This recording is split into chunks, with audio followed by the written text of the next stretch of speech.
We have another little project on hand. We have to play musical pens with the goats because Minnie is going to have her baby soon.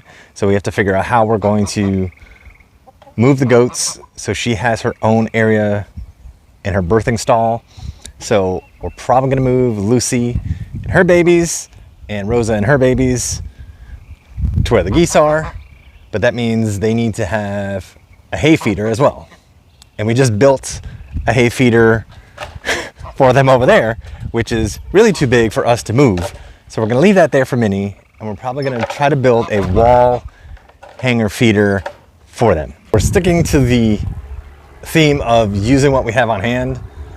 So we're gonna be using the grate that we used before over on the DIY hay feeder and use it as like the front section, slanted section V that's going to be on a feeder. So it's only going to be accessible from the front. So I'm going to cut this and somehow have to attach it at an angle to the wall, build some type of frame and some type of roof to it. First step is going to be cutting this grate off. We have these little boards that have like channels through it that were used when we had something shipped over. So we're going to use those, and it fits nicely in there. That way we can use some pressure to sort of keep it in that channel. We may have to build out a separate top to attach this to when we get it on the wall. Just to summarize, the reason that we're doing this is because we like to separate our goats when they're giving birth, and so we're going to have to separate Midnight from the other goats. The feeder that we made will stay in the main doe area, and we need a feeder for the girls when we move them. Last year we had a little bit of a merry-go-round because we had multiple does giving birth, and because we didn't have a better feed system than we do now. So with this better feed system comes we don't want to regress and start feeding them in buckets on the floor. So we're trying to do something similar to what we have built in our DIY feeder. We know we're going to be building them a goat barn, and so we don't want to go too crazy and build a second one, but we want them to be comfortable when we move them out. It started to rain and it's actually drizzling a little bit, so we'll see. We have our panel cut from the old gate that we had, and we originally tried to put it on the 2x2s, but it broke off. But I think we're going to leave this bar here, and we're going to use this to slide in to like a triangle box frame that is going to be attached to the side of the goat shed. So we're just going to measure out pieces, and then we can just slide this in, and this extra lip and ledges on the end can set on there. That way we can take things apart pretty easy when we need to. This plumber's strapping is like plumber's tie, plumber strapping. Yes, and that's what we attached to it because we tried to do fence staples, and the fence staples did not work because of this 2x2. It was way too brittle. We also tried, I think you tried the narrow crown stapler. Yeah, the narrow crown staples didn't do too bad, but they're pretty thin. So if there's any wear and tear, they're gonna pop out and break. So yeah, and so like we've been talking about, we're trying to use everything that we can, and we happen to have some of this plumber strap. So that's what we went with. This is actually two 2x4s that we had from the coop build. So that's what these are. And then we used some of the decking that we have for the coop. So this is actually decking. Where do you want it here?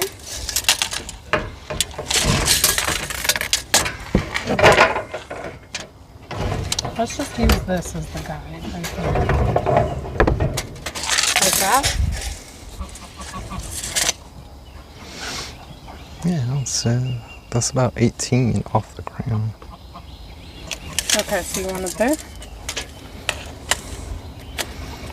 20. Okay.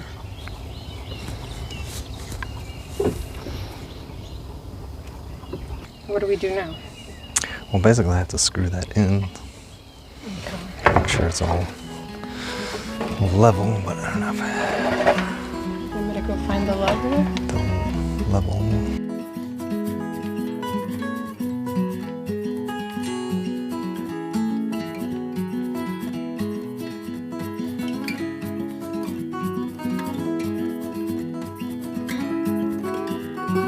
Put a little triangle and close off the sides.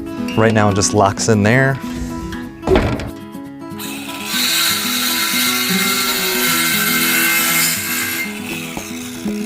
The tricky part about having to work on the weekends is you can't control the weather. We are about to get hit pretty good. Just look at that storm.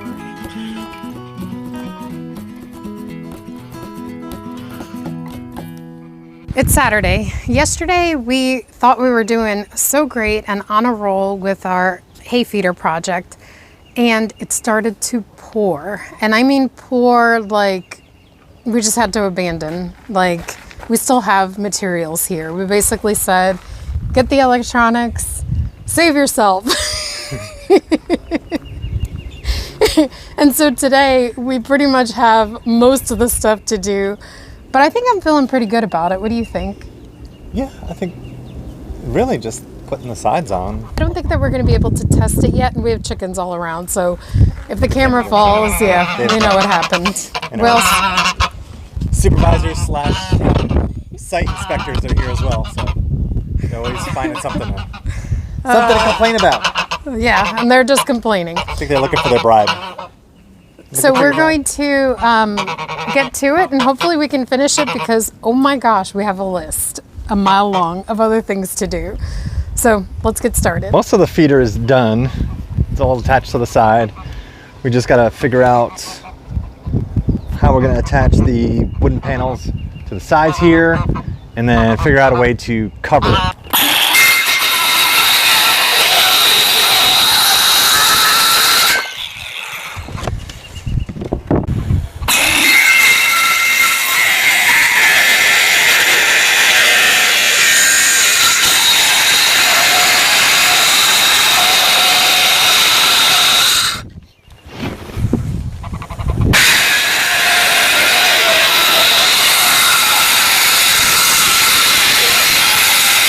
If you do that part first, and then we can get something else, you could probably put this like this.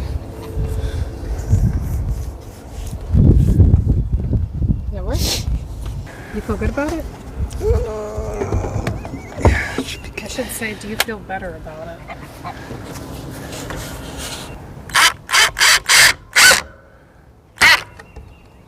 I know the goats are going to be pushing on the grate and pushing on the sides. So even though it's only like a temporary feeder, I'm going to put this cleat on there to hold it from being pushed off to the side. So giving it a little bit more stability on the bottom here so they don't push out too much. A couple more screws here, and then we'll duplicate another cleat on the other side.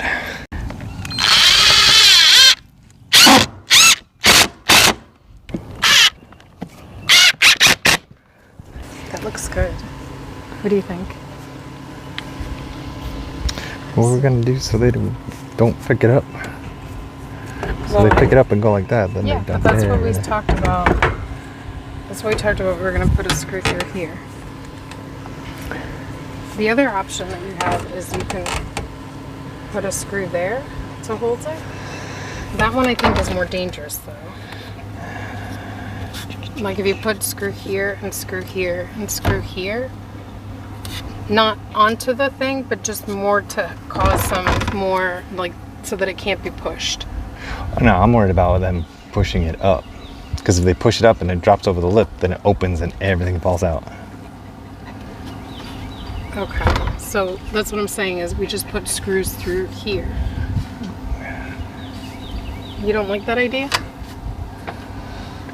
Oh. Like you just, almost like you're toenailing it through there. Get one of your larger ones, like your 2.5 inch ones, or your 2 might work.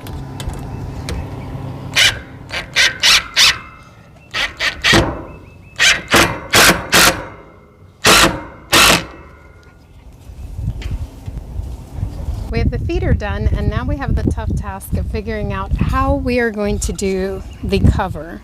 We've thought about just doing a cover for the feeder itself, so just something on top. Our concern is we just don't know what the weather is like, and right now with the feeder the way it's set up on the other side, they are able to eat even when it's drizzling.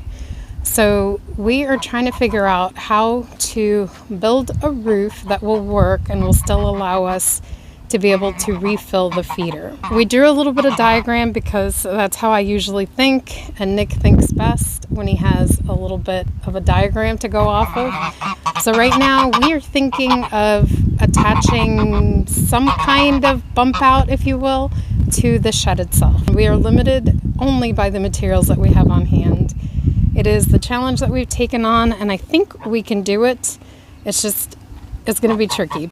We're going to test some angles to see what works best, and we're trying to find the minimum slope that we can, or the minimum angle for a working roof. So while Sean and Gus decide to supervise and kiss Nick, that's what we're waiting on. We've basically been finding scraps, which we have a lot of scraps inside the container, but they're scraps of all kinds. So we have all kinds of sizes and things that we do not need. And these are going to form the rafters that we need in order to be able to put the roofing panel to. Now this roofing panel was one that we purchased when we did this shed. Actually, it might have been when we did the boys' shed, and we just weren't sure what size we could get away with, and we wound up not using this panel. So that's why we have it there. It's been sitting here for a while, as you can see, because there's the nice little imprint. 2 years have gone by. It's time to use it. We just got to get this property cleaned up, and if we can use it for something, albeit temporary, we're going to do it. Nick is measuring from each end. We're basically measuring from this end up and then from there down. And what that'll allow us to do is it'll allow us to have a factory cut at the end. And so the part that he's cutting right now, or that he's measuring to cut, is going to be the side that goes up to the wall itself. So that just gives us a nice sharp factory cut in the area that we're actually going to be potentially touching, right? Because that'll be the exposed area to us, whereas the other area will be touching the shed, and so we don't have to worry so much about any kind of jagged edge, although the tin snips do a really good job. We have our roof sort of scaffold built. Now we're going to hang it up before we put in those little cross studs. So we're going to get it hanging and leveled, and then we'll put those in and then put in some type of arm brace underneath to help support it.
Here's our progress, and Nick is just going to model what that progress is. Basically, we got as much scrap wood as we could, and we did a frame. And we know it's a little bit low, but it's actually higher than the DIY one that we made that is freestanding. So yeah, we might have to do, that's right, Nick, that's how we're gonna chuck it. At this point, what we need to do is do side braces to strengthen the roof a little bit more. We are missing the 1x4 that'll go in the front. So we're trying to find a piece that will work. We are gonna keep rolling.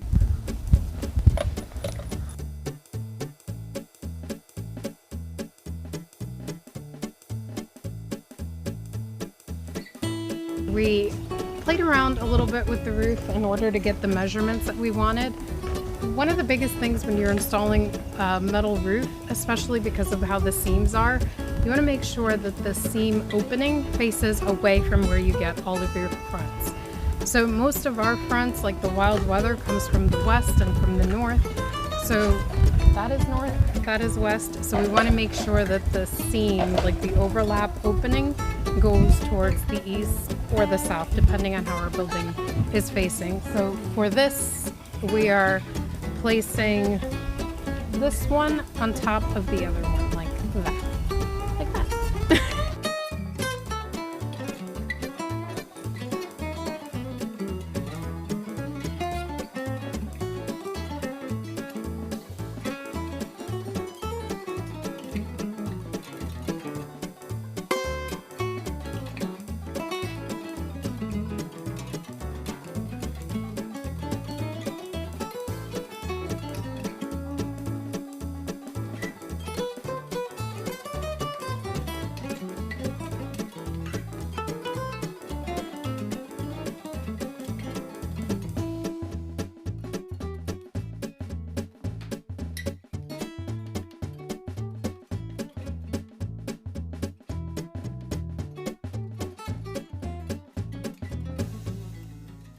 Y'all, we're done.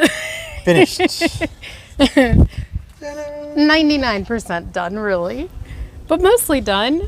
What do you think? It is good. One will definitely have to crawl underneath to put hay in, but I can feed hay in the side. I'm good with that. But it's okay because it's actually a little bit taller than the other one that we did that can be moved. Our goal has been this year to just use up what we have because I don't want a bunch of items in storage. Yeah. Like, we just don't. And so if we can use it, we'd rather repurpose that way. And then we know what we have and we know what else we need to get. And I see a stray dog over there. So we're gonna wrap up quickly, but thank you so much for watching. And don't forget to like and subscribe to see more videos like this and to come along the journey with us. And as always, you're awesome and you're loved. Until next time.